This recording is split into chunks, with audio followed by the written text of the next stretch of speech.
Assalamu alaikum dear students, I am Anjum Shafiq, your biology teacher for grade 10, and today we are going to discuss the normal composition of urine and as well as how to draw the structure of nephron while answering the question of functioning of kidney.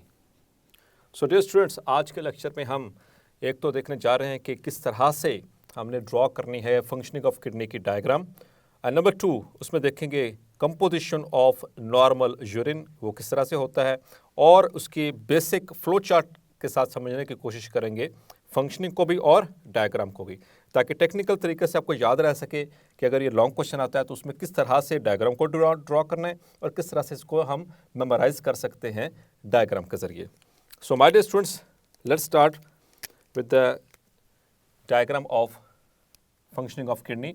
तो हम यहाँ पर first of all nephron को draw करेंगे.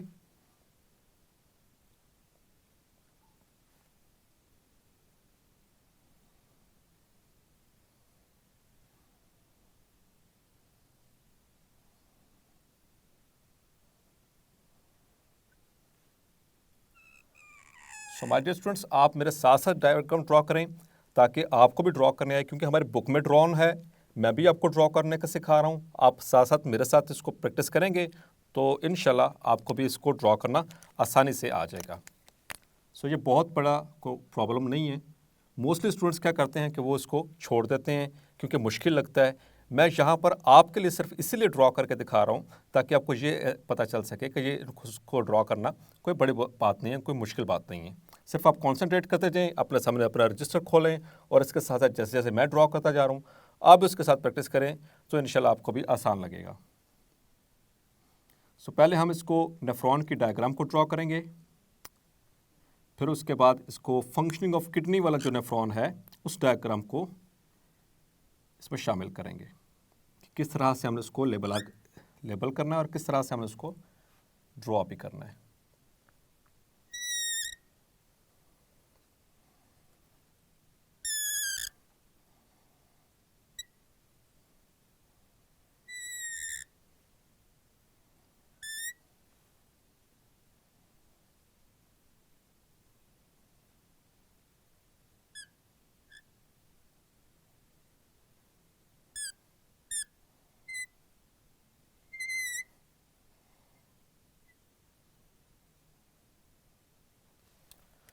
So my dear students, this is the basic diagram of a nephron. अभी हम इसके glomerulus को ड्रॉ करेंगे.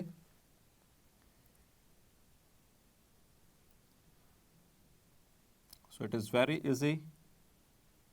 If you are following me, इंशाल्लाह आपको भी ड्रॉ करना आ जाएगा and you will get the maximum score in your board exams as well as in your school exams.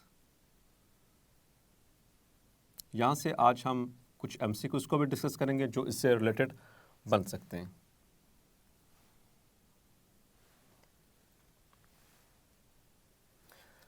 So my dear students, पहले इसको लेबल कर लें, फिर उसके बाद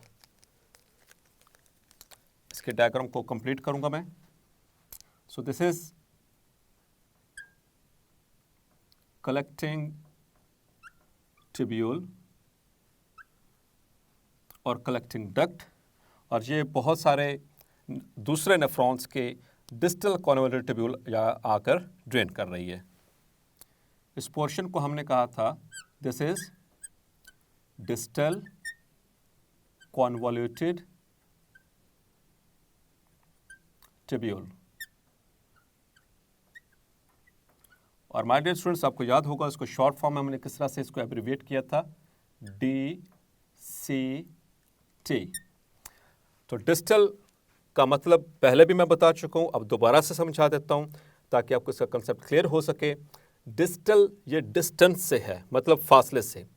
तो मेडिसिन के अंदर, बायोलॉजी के अंदर और मेडिकल टर्मिनोलॉजी के अंदर ये इस्तेमाल होता है वर्ड डिस्टल, ऐसे स्ट्रक्चर को बयान करने के लिए या ऐसे लोकेशन को बयान करने के लिए which is far away from the centre. तो हमारा जो बेसिक स्टार्ट पॉइंट है that is this one, the Bowman's capsule and the glomerulus. तो जो स्ट्रक्चर इससे हट के होगा उसे हम कहेंगे डिस्टल. और ये चूंकि टिब्यूल है, ये टिब्यूलर पोर्शन है, तो इसके लिए इसके साथ वर्ड लगा टिब्यूल, और कॉन्वोल्यूटेड। कॉन्वोल्यूटेड का मतलब ये कि ये बिल्कुल स्ट्रेट नहीं है, नॉट लाइक दिस वे, ये इस तरह से स्ट्रेट नहीं है, बल्कि इस तरह से थोड़ी सी टेढ़ी सी है। तो इस वजह से इसको हम कॉन्वोल्यूटेड कहते हैं।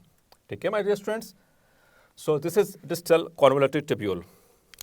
अब आते हैं इसके इस पोर्शन पे। एक ये भी हमें ट्यूब्यूल नजर आ रही है। इस ट्यूब्यूल को हम कहते हैं the proximal convoluted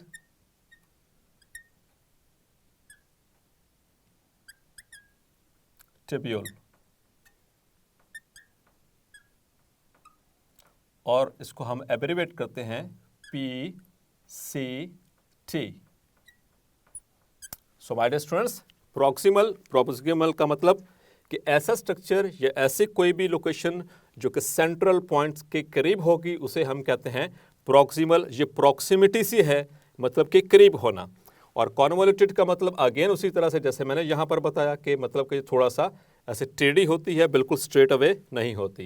and tubule मतलब कि ये ट्यूब की छोटी फॉर्म होती है, मतलब छोटे डायमीटर वाली ट्यूब है, इसे कहते हैं ट्यूब्यूल। सो प्रॉक्सिमल कॉन्वोल्यूटेड ट्यूब्यूल का मतलब हुआ कि ऐसी ट्यूब्यूलर पार्ट है नेफ्रॉन का जो कि ग्लोमेरुलस और बोमेन्स कैप्सूल के करीब करीब है। जबकि डिस्टल कॉन्वोल्यूटेड ट्यूब्यूल ये it is located far away from the centre of this और फ्रॉम बोमेन्स कैप्सूल। अब आते हैं तीसरे पार्ट के ऊपर, that is called as the loop of Henley.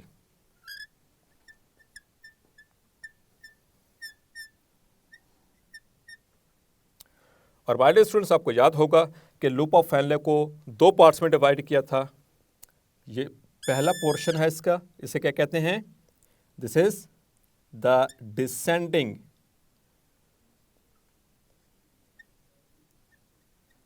Limb. Limb मतलब के पार्ट, और डिसेंड का मतलब होता है ऊपर से नीचे को आना। तो यहाँ से जो फिल्ट्रेट है वो मूव कर कर नीचे की डायरेक्शन में आता है, इसलिए लूप ऑफ हेनले का ये वाला हिस्सा कहलाता है डिसेंडिंग लिम्ब। और यहाँ से फिर वो ऊपर की तरफ मूव करता है, इस वजह से ये वाला पोर्शन इसका कहलाता है ascending limb. So my dear students, both these are the parts of loop of Henle.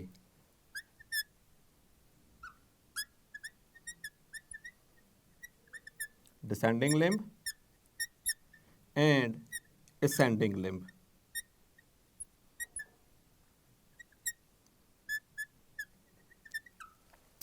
Now my dear students, इसको लेबल करते हैं।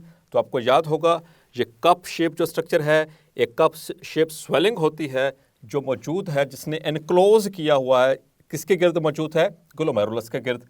इस कप शेप स्वेलिंग को कहते हैं Bowman's capsule.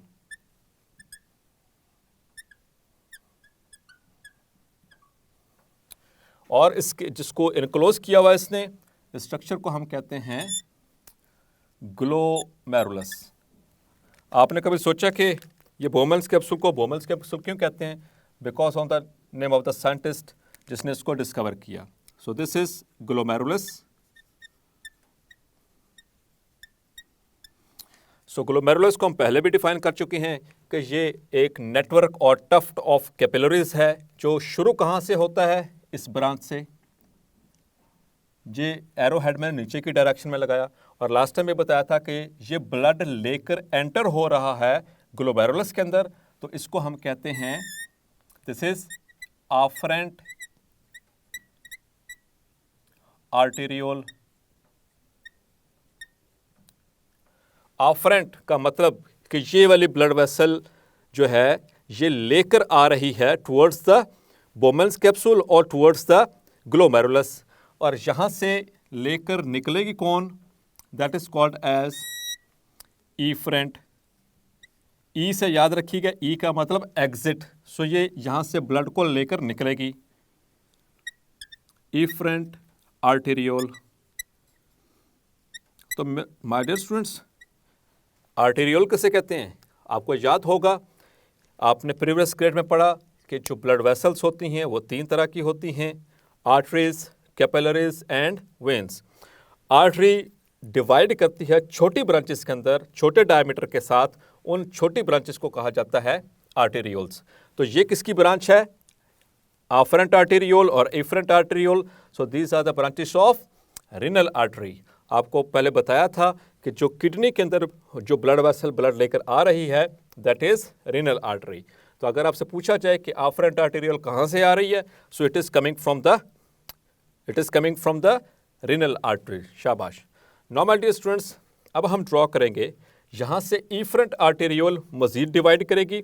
Arteriole, my dear students, आपको पता है कि जब आर्टेरियोल्स डिवाइड करती हैं तो वो क्या बनाती हैं? Capillaries, the smallest diameter blood vessels in the human body. सबसे छोटे डायमीटर वाली जो ब्लड वेसल्स होती हैं which are called as capillaries, वो कहाँ से बनती हैं? By arterioles. आर्टेरियोल्स की डिवीजन से, आर्टरी की डिवीजन से आर्टेरियोल और आर्टेरियोल की डिवीजन से कैपिलरीज, और कैपिलरीज जब रीजॉइन करती हैं तो बनाती हैं वेनियोल्स, और वेनियोल्स रीजॉइन करती हैं तो बनाती हैं वेन्स, और इसी डायरेक्शन में भी ब्लड फ्लो करता है।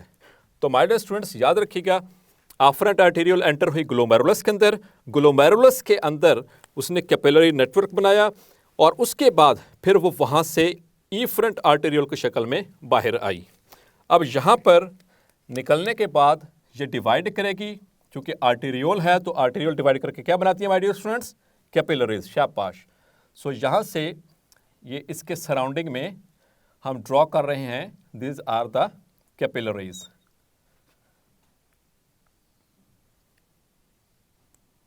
सो these are the capillaries.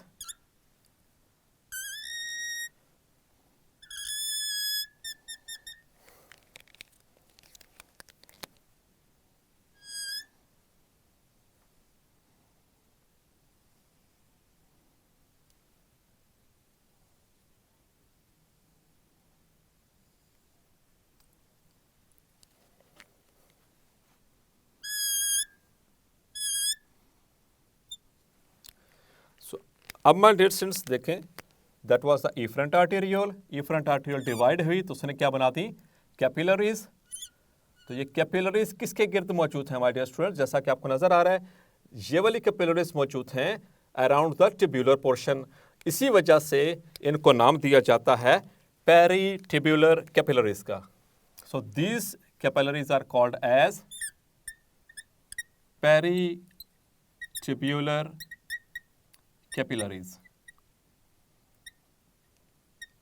Peri का मतलब होता है अराउंड, और टिब्यूलर का मतलब around the tubules, and capillaries the smallest blood vessels which are derived from the arterioles.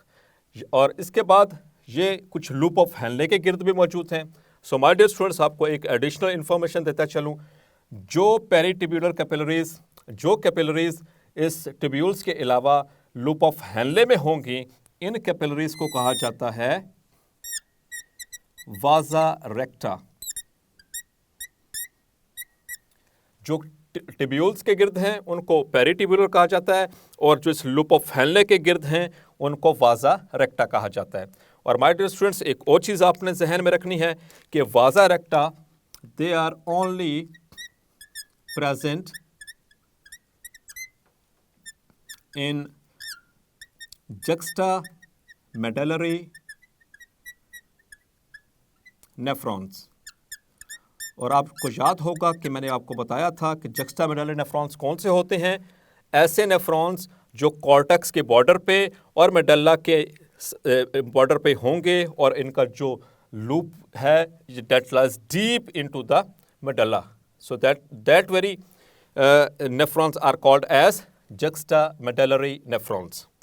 और माय डियर स्टूडेंट्स याद रखिएगा, यही वो ब्लड वेसल्स हैं विच आर इन्वॉल्व, और यही वो नेफ्रॉन्स हैं which are involved in the formation of concentrated urine. Now my dear students, आते हैं कि फंक्शनिंग ऑफ किडनी के एतबार से कहाँ पर क्या क्या चीज़। तो इस तरह से माय डियर स्टूडेंट्स हमने फंक्शनिंग ऑफ किडनी की डायग्राम को ड्रॉ करना है। याद रखिएगा, अब ये टेक्निकल पॉइंट बताने लगा हूँ। प्रॉक्सिमल कॉन्वोल्यूटेड ट्यूब्यूल, यहाँ से क्या चीज़ रे अब्जॉर्ब हुई थी? यहाँ से थोड़ा सा वाटर, इसके अलावा ग्लूकोज, ज़्यादातर ये यहाँ से रीअब्सॉर्ब होकर यानी यहाँ से निकलेंगे और ये एंटर होंगे इनटू द पेरिटिबुलर कैपिलरीज और साथ में सॉल्ट्स। इसी तरह से अब आते हैं डिसेंडिंग लिम्ब पे। डिसेंडिंग लिम्ब पे सिर्फ एक ही चीज़ रीअब्सॉर्ब हुई थी एंड दैट इज़ वाटर। तो यहाँ से वाटर निकलेगा और एंटर हो जाएगा इन कैपिलरीज के अंदर, जिसको हम कहते हैं वाजा रेक्टा। इसी तरह से असेंडिंग लिम्ब, असेंडिंग लिम्ब से भी एक ही चीज़ रीअब्सॉर्ब होती है, दैट आर द सॉल्ट्स, और सॉल्ट्स में खास तौर पर सोडियम आयंस। और फिर डिस्टल कॉन्वोल्यूटेड ट्यूब्यूल, यहाँ से भी एक ही चीज़ रीअब्सॉर्ब होती है and that is water. So my dear students, that is how the kidney functions. और माय डियर स्टूडेंट्स, याद रखिएगा हमने बात की थी कि जब ऑस्मो रेगुलेशन होती है किडनी की, so at that point my dear students इस असेंडिंग लिम्ब के ऊपर आकर एक हार्मोन एक्ट कर रहा था, दैट वाज एल्डोस्टेरोन। हमारी बुक में मेंशन्ड है कि हाइपरटोनिक यूरिन यानी कि कंसंट्रेटेड यूरिन बनाने में there is a role of, it is the under the control of hormones. और ये एल्डोस्टेरोन कहाँ से आया था my dear students? That was from the adrenal cortex. और एक हार्मोन यहां पर आकर काम कर रहा है इस जगह के ऊपर, इसे हमने कहा था that was ADH, that is anti diuretic hormone.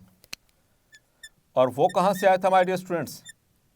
Yes, तो आप बिल्कुल सही सोच रहे हैं, anti diuretic hormone it comes from the posterior pituitary gland, posterior pituitary. So इस तरह से ये सारी माय डियर स्टूडेंट्स फॉर्मेशन होगी यूरिन की। अब हम तो यहाँ से ये फिल्ट्रेट बनने के बाद यहाँ से मूव करता गया अल्टीमेटली जो फिल्ट्रेट यहाँ पर रीनल ट्यूब्यूल्स के अंदर बच गया उसे हम कहेंगे यूरिन। और वो उसकी अमाउंट कितनी होती है, कितने परसेंट होता है? Only the 1% of the original filtrate. जितना फिल्ट्रेट यहाँ पर बना था उसका सिर्फ 1% रिमेनिंग जो है वो यूरिन कहलाएगा। द 1% रिमेनिंग फिल्ट्रेट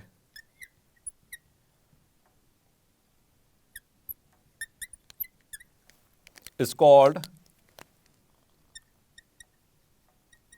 urine, और बाकी 99% of filtrate